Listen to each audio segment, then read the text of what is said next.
حضرت علی سے حضور علیہ السلام نے فرمایا، مسند احمد کی حدیث ہے کہ عنقریب اے علی تیرا اور عائشہ کا ایک جھگڑا ہوگا، ایک امر میں اختلاف ہوگا۔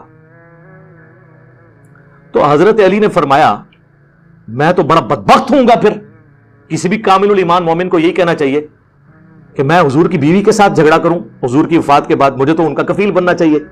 اب یہ میں ایکسپلینیشن کر رہا ہوں اس کی، قرآن میں حکم ہے نا، النبی اولی بالمؤمنین من انفسہم وازواجہ امہاتہم، نبی مومنین کی جانوں سے بڑھ کے ان پہ حق رکھتے ہیں، اور نبی کی بیویاں امت کی مائیں ہیں، یعنی امتیوں کا کام ہے اپنی جان دے دیں اپنی نبی کی حفاظت کی خاطر، اور ان کی بیویوں کو ماں کے طور پر تصور کریں، بہت بڑا درجہ ہے۔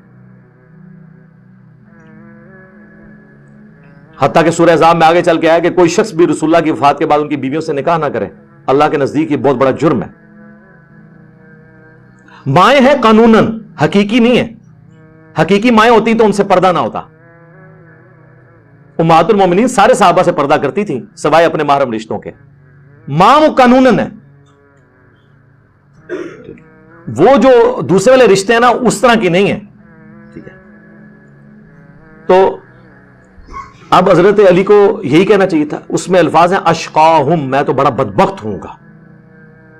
آپ مجھے ایمانداری سے بتائیں، کسی شخص کو بدبخت کہنا، بد نصیب کہنا، یہ بڑا جرم ہے یا ظالم کہنا بڑا جرم ہے؟ بدبخت، ظالم تو کسی ایک معاملے میں ظلم کہتے ہیں کسی چیز کو اپنی اصلی جگہ سے ہٹا کے دوسری جگہ پہ رکھ دینا، اسی لیے شرک کو بھی ظلم کہا گیا کہ آپ کسی مخلوق کو اللہ کی جگہ پہ رکھ دیتے ہیں اور اللہ کو اس کے مقام سے نیچے لا کے کسی مخلوق کے ساتھ کر دیتے ہیں تو اس کی جگہ سے ہٹا دیتے ہیں، ہر گناہ ظلم ہے۔ تو میں نے اس کے لیے اردو میں ایک سوفسٹیکیٹڈ ورڈ ڈیوائز کیا، کیونکہ میں جب احادیث کے ترجمے کرتا ہوں تو با محاورہ کر رہا ہوتا ہوں، باللفظ نہیں کر رہا ہوتا، ورنہ آپ لوگ پھنس جائیں گے۔ بسم اللہ کا ترجمہ آپ کے سارے علماء نے غلط کیا ہوا ہے الا ماشاء اللہ۔ اشرف تھانوی صاحب کا ترجمہ شروع کرتا ہوں اللہ کے نام سے، کرتا ہوں کس عربی چیز کا ترجمہ ہے بتائیں؟ اور یہ بریلوی اعتراض کرتے ہیں دیوبندیوں پہ کہ آپ کے تو عالم کو ترجمہ ہی نہیں آتا تھا۔ ہمارے اعلیٰ حضرت کا ترجمہ ہے اللہ کے نام سے شروع کرتا ہوں، کرتی ہوں ہے ہی کوئی نہیں بیچ میں، ورنہ عورت کیا کرے گی؟ اور کہتے ہیں دوسری غلطی آپ کے ترجمے میں ہے، آپ نے شروع سے شروع کیا ہے، حالانکہ اللہ سے شروع ہونا چاہیے تھا۔ تو ان کو یہ نہیں سمجھ آئی کہ پھر بسم اللہ بھی بدل لیں، اللہ الذی باسمہ ابدہ ہو جائے، پھر اللہ ہے وہ ہستی جس کے نام سے میں شروع کرتا ہوں، تو بریلوی پھر اپنی بسم اللہ بھی بدل لیں۔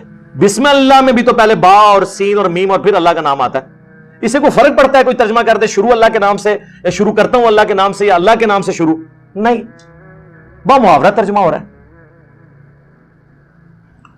اب جو خاتم اور خاتم کا لفظ ہے قرآن میں تو ہے خاتم، رسول اللہ صلی اللہ علیہ وآلہ وسلم نبوت کی مہر ہے، اور مہر اینڈ پہ لگتی ہے ڈاکومنٹ کے، جس کے بعد کوئی ڈاکومنٹ پہ چیز لکھنا جرم ہوتا ہے، لیکن ہمارے علماء جب ترجمہ کرتے ہیں تو اس کا خاتم والا ترجمہ کر دیتے ہیں، سلسلہ نبوت کو مکمل فرمانے والے ہیں، وہ ختم اردو والا لے لیتے ہیں۔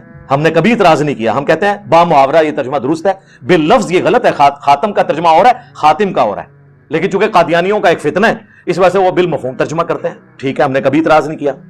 یہاں پہ بھی میں نے جو یہ ورڈ استعمال کیا، ایک یہ تھا کہ میں یہ کہتا کہ حضرت علی نے کہا یا رسول اللہ میں تو بڑا بدبخت ہوں اگر میں آپ کی بیوی کے ساتھ لڑوں، تو میں نے کہا کہ حضرت علی نے فرمایا کہ میں تو بڑا ظالم ہوں گا، تو میں نے ہلکا ورڈ اس کے لیے یوز کیا کیونکہ میں محاورہ ترجمہ کر رہا تھا۔ آپ کو زیادہ شوق ہے تو آپ وہ ترجمہ کر لیں، پھر اشقاہم، میں تو بڑا بدبخت ہوں، نعوذ باللہ۔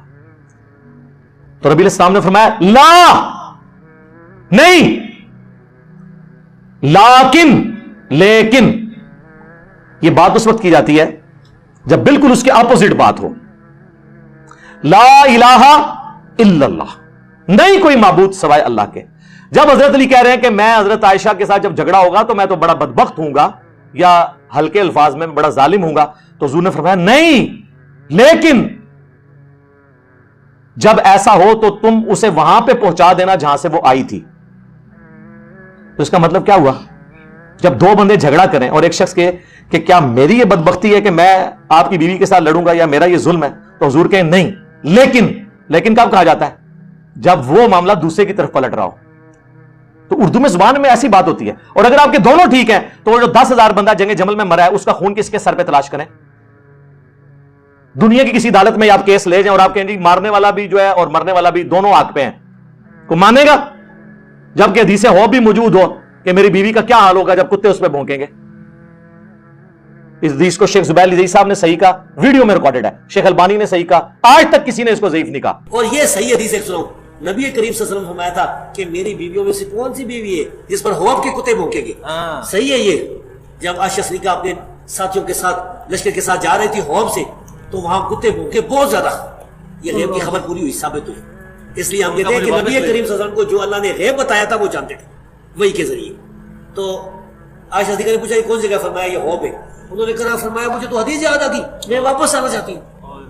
تو انہوں نے کہا کہ نہیں، اللہ مسلمانوں میں صلح کرا دے، یعنی مسئلہ صلح کا تھا، جنگ کا نہیں تھا۔ پھر جنگ ہوئی اور وہ پیشن گوئی پوری ہوئی۔ سر ادھر یہ بتا رہی ہیں ناسبی کون ہوتے ہیں؟ ہمارے یہاں ناسبی، کافی ناسبی، میں یہ بتاؤں کہ ایک شیعہ ہے نا، شیعہ جو صحابہ کو برا کہتے ہیں، یہ بھی گمراہ لوگ۔ ایک ہے ناسبی جو سیدنا علی رضی اللہ تعالیٰ عنہ سے بغض رکھتے ہیں، سیدنا حسین رضی اللہ عنہ سے بغض برا کہتے ہیں۔ ان میں سے فیض عالم صدیقی تھا ایک جیل میں، اور اسی طرح قتل ہو گیا، اس طرح اور بھی ہے۔ تو بہرحال یہ جو علی مولا علی، نبی پاک نے فرمایا کہ میں جس کا مولا اس کا علی مولا، یہ صحیح حدیث ہے۔ من کنت مولا فعلی مولا، جو مولا علی سے جو مولا سے مراد مشرک کشا نہیں بلکہ محبوب اور پیارا ہے، تو جو اس سے دشمنی رکھتا ہے برا کہتا ہے ناسمی ہے۔ یہ کچھ اہل حدیثوں جو منی میں گھس آئے بھائی، ہم نہ ناسمی ہے نہ شیعہ ہیں۔ اب بعض ناسبی جو ایسے بھی جان چھڑا رہے ہیں، وہ تو خیر مسلم شریف کی حدیث 240 علی سے محبت نہیں رکھے گا مگر مومن، علی سے بغض نہیں رکھے گا مگر منافق، اس سے بھی آنکھیں چرا رہے ہیں، لیکن ان کو پتہ لتر پڑیں گے عوام سے، تو اس لیے نہ اس کو نگل سکتے ہیں نہ تھوک سکتے ہیں۔ ان کو چھوڑ دیں، امت کی بات کریں، امت میں یہ حدیث چلتی آ رہی تھی۔ تو شیخ البانی نے حدیث ہواب پہ باب باندھ کے یہ سارے طرق جمع کر کے نیچے کومنٹس کیے ہیں۔ وہ کہتے ہیں مجھے سنیوں پہ حیرانگی ہوتی ہے، حالانکہ خود سنی ہے، کہ شیعہ تو 12 اماموں کو معصوم مانتے ہیں اور سنی سارے صحابہ کو معصوم مانتے ہیں۔ اور پھر آگے وہ کمنٹس کرتے ہوئے کہتے ہیں یہ کیسے مان لیا جائے ایک جنگ جس میں ہزاروں لوگ شہید ہوئے ہیں اور ہم کہتے ہیں کہ دونوں سائڈیں درست تھی؟ یہ ماننا پڑے گا کہ حضرت علی اور ان کی جماعت حق پہ تھی، مخالف جو ہے وہ خطا کے اوپر تھے۔ اور اس پہ انہوں نے پھکی کتنی بڑی دی، انہوں نے کہا سنیوں تم سارے صحابہ کو معصوم مانتے ہو، شیعہ پھر بہتر ہیں 12 کو مانتے ہیں۔ پھکی دی ایک سنی نے، اور عام سنی نہیں، سعودیہ کا محدث اعظم اور اہل حدیثوں کا اس دور کا امام بخاری۔ اہل حدیث کہتے ہیں جی 2 اس دور کے بخاری ہیں، ایک عرب میں شیخ البانی اور عجم میں شیخ زبیر علی زئی، اور دونوں جو ہیں وہ اس حدیث کو صحیح کہتے ہیں۔ زبیر علی زئی صاحب سے تو میں نے ویڈیو میں ریکارڈنگ کروا لی تھی اس کی کوسچن آنسر سیشن میں ساتھ بیٹھا ہوں۔ شیخ البانی نے چھوڑا ہی کچھ نہیں ان کا، اس لیے میں نے کہا تھا جب البانی کے بارے میں ان کو پتا چلے گا۔ پھر اس دور میں شیخ البانی شیخ زبیر علی زئی صاحب کے بعد زبیر علی زئی صاحب کے ایک بڑے شاگرد غلام مصطفیٰ زئی صاحب جو ہمارے جیلم شہر سے ہی ہیں، انہوں نے باقاعدہ حدیث ہواب کے دفاع کے اوپر پورا السنہ رسالہ میں مضمون لکھا ہے۔ ان کا حدیث بالکل ٹھیک ہے، اور شیخ البانی کے کامنٹس ورڈ بائی ورڈ نقل کی ہیں کہ ہم صحابہ کو معصوم نہیں مانتے، غلطی ہوئی ہے، لیکن ہم کہتے ہیں ان کی غلطی اجتہادی ہے۔ اس کے بعد شیخ البانی وہ کہتے ہیں کہ وہ پوری زندگی روتی تھی اپنی اس غلطی کے اوپر، ٹھیک ہے۔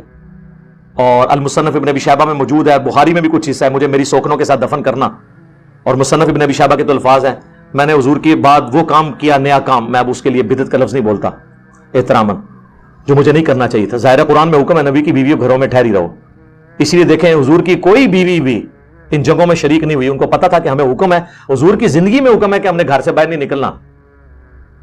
اور پھر حضرت عائشہ پوری زندگی اس پہ شرمسار تھی، آج کی ڈیٹ میں وہ کوئی ان کو متون نہیں کر سکتا۔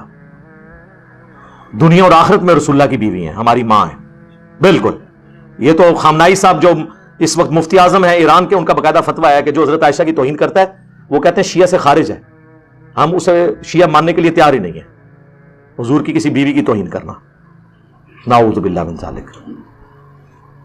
سب سے بڑا کوئی شیعہ ہو سکتا ہے نا علی کا تو عمار ابن یاسر ہے، بخاری میں حدیث موجود ہے، عمار ابن یاسر کوفے کے ممبر پہ چڑھتے ہیں اور اوپر کی سیڑھی پہ حسن ابن علی کو بٹھاتے ہیں اور خود نیچے بیٹھتے ہیں اور خطبہ دیتے ہوئے کہتے ہیں کہ اے لوگو، اللہ نے تمہیں آزمائش میں ڈالا ہے، ایک طرف دنیا اور آخرت میں تمہارے نبی کی بیوی ہیں عائشہ جو بصرہ سے روانہ ہو چکی ہیں، لیکن اللہ نے تمہیں آزمائش میں ڈال دیا ہے کہ تم عائشہ کی اطاعت کرتے ہو یا اللہ کی اطاعت کرتے ہو۔ اللہ کی اطاعت کس کو کہہ دیا؟ حضرت علی کی اطاعت کو۔ کیوں؟ یا ایھا الذین آمنوا اطیعوا اللہ واطیعوا الرسول واولی الامر منکم، اطاعت کرو اللہ کی اور اس کے رسول کی اور جو تم میں حکمران ہے۔ لیکن عمار بن یاسر نے اما عائشہ کا مرتبہ کم نہیں ہونے دیا، کہا دنیا اور آخرت میں تمہارے نبی کی بیوی ہیں، یعنی اس عمل ہونے سے وہ زیرو سے ملٹیپلائی نہیں ہوئی، ان کی نیکیاں ان کی غلطیوں پر بھاری ہیں۔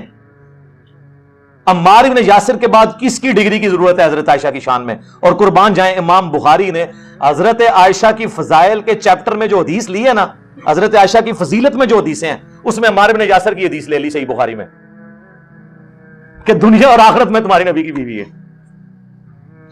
تو حضور کی بیویوں کے فضائل بھی شیعہ نے علی نے بیان کیے ہیں۔ شیعہ میں یہ پولیٹیکل ٹرم استعمال کر رہا ہوں، وہ والا شیعہ نہیں ہے جو رافضیت والا ہے، حقیقی شیعہ نے علی۔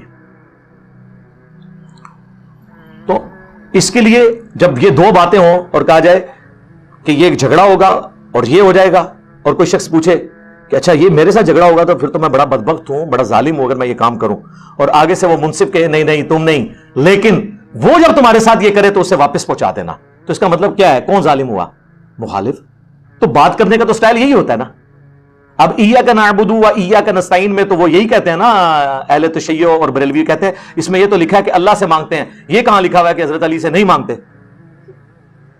لب دے رہے وہ وٹ چڑھ دینا تو الفاظ کو نہ پکڑے، یہ با محاورہ باتیں ہوتی۔ اب چونکہ میں نے اتنی علمی بحثیں عوام میں لے آیا ہوں، اس لیے لے کے آیا ہوں کہ مجھ سے پہلے آ چکی تھی، میں نے جمل صفین نہروان میں نے نہیں کروائی ہے، پہلے کی ہوئی بھی تھی، لیکن آج یہ ہو گیا کہ سوشل میڈیا کی وجہ سے پبلک میں عام ہو گئی۔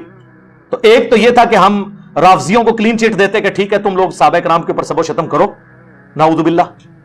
دوسرا یہ کہ ہم فرنٹ سے لیڈ کر کے بتاتے کہ اتنی بات تمہاری درست ہے، بنو امیہ نے یہ غلط کیا، لیکن خلفائے راشدین جو ہیں وہ حق پہ ہیں، ان کا اس معاملے سے کوئی لینا دینا نہیں ہے، ہم فرنٹ سے لیڈ کر کے صحیح بات بتاتے تو ہم نے بتائی ہے۔